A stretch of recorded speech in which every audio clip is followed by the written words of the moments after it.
everyone's been talking about the Hrithik-Katrina chemistry in this film. What's the real deal? I mean, how much do you get on? Are you friends? Does it become easier to be more uninhibited with a happily married man, you know? Does it become easier to fool around? I'm sorry, I have to answer that part of the question. He can answer the rest. That makes no difference at all. No, that makes no difference. I don't think why that should. A man has a character. He can be also single. It can be someone who's unmarried. And let me just say that chemistry is first of all on paper. You know, if two actors who are honest don't see the chemistry on paper, then they can't create it on the screen. Because the chemistry is actually the vision of the filmmaker.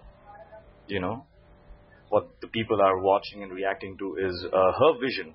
And also, I guess, thanks to her, that we've got chemistry. Thanks to who? Zoya. Yes, thanks to her entirely. Nothing to do with me. I've had no part in this at all. In fact, I can be excused right now. You can come here and then it should just be the paper character sitting right here, right? So is there a case, is there not a case? You know, but it's true. It's true that if a filmmaker can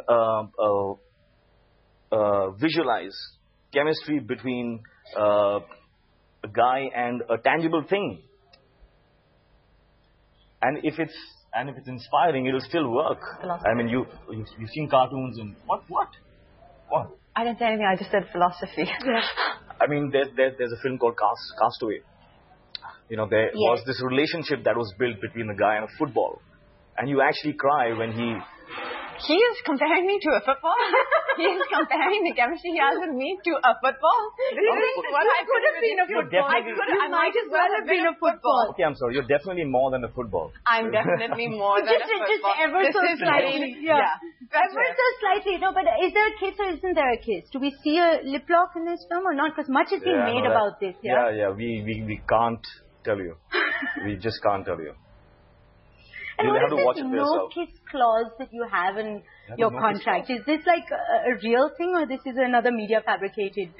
See, there's no clause in the contract. That's the fabrication. But I have not done any scene like that in any film till now because I don't know why. I just haven't. I think it is a tricky thing to get right on screen, I think. So it doesn't need to. You don't need to exploit it. And I think in some places, and a lot of places, it's not required for the kind of films that I do. Would you care to elaborate? No, just on a different thought that, you know, tell them that, you know, it should be respected. As in, you know, if somebody comes to me and tells me that, you know, you have to jump off the 50th floor in the shot, right? I'm only going to do it if I have, you know, been inspired through the screenplay of the film. And I'm willing to risk my life for that shot. It's a difficult thing to do, you know, but you do it. But because you're a slave to your vision and you've been inspired, right? Building or creating a moment of love on screen is a beautiful thing, you know, and not many get it right. It's because it is not easy. If it's not dignified, then it's a failure, you know, and that will only happen if two people are comfortable and they have their motives right, and you know, and if they're completely pure and clean.